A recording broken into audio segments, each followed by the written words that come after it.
Joan Crawford was one of the most powerful and glamorous stars of Hollywood's golden age, but her life behind the spotlight was far from perfect.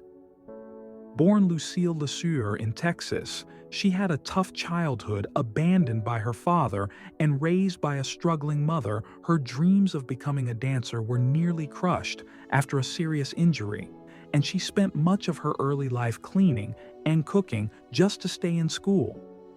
Despite these setbacks, she pushed forward, taking dance jobs and even performing on Broadway, until Hollywood noticed her in 1924. A producer saw her talent and offered her a contract with MGM, where she began her journey to becoming Joan Crawford. After a public contest gave her a new name, she worked her way up from tiny film parts to starring roles. Her breakthrough came with the flapper film Our Dancing Daughters in 1928, and soon she became the face of 1920s rebellion. Bold, independent, and unforgettable, even F. Scott Fitzgerald praised her aura. But success came with fierce competition, especially from Norma Shearer, who had power and connections at MGM. Joan famously said, "How can I compete with Norma? She sleeps with the boss." But she kept working, winning over fans with every performance, and eventually becoming one of MGM's top stars. By the early 30s, her roles matured, and she starred in hits like Grand Hotel and Possessed, but fame can fade fast by the late 30s.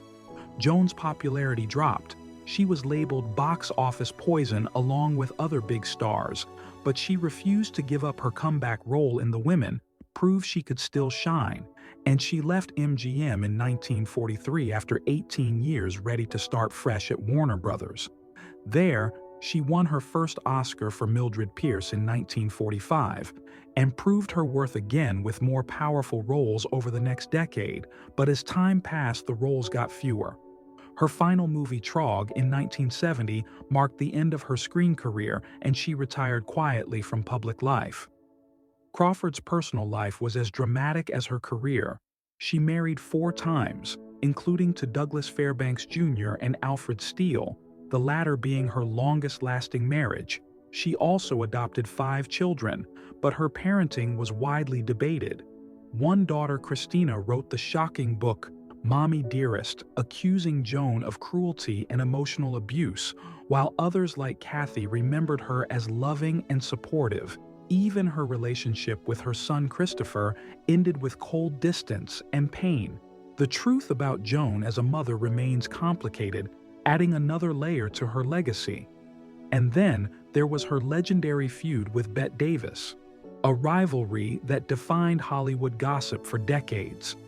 It climaxed in 1962 when they starred in Whatever Happened to Baby Jane Davis, was nominated for an Oscar. Joan wasn't yet. She stole the spotlight by accepting the award on behalf of another actress, just to upstage her co-star. Despite her fame, when Joan Crawford passed away in 1977, her funeral was shockingly small, with no major Hollywood names attending the woman who once ruled. The screen was given a quiet goodbye, a haunting end for a woman whose life was filled with noise, lights, and drama, from glamorous beginnings to painful endings. Her story reminds us that even the biggest stars can feel alone. In the end, this is Hollywood Star News. Don't forget to like, subscribe, and hit the bell icon for more incredible true stories from the world of fame.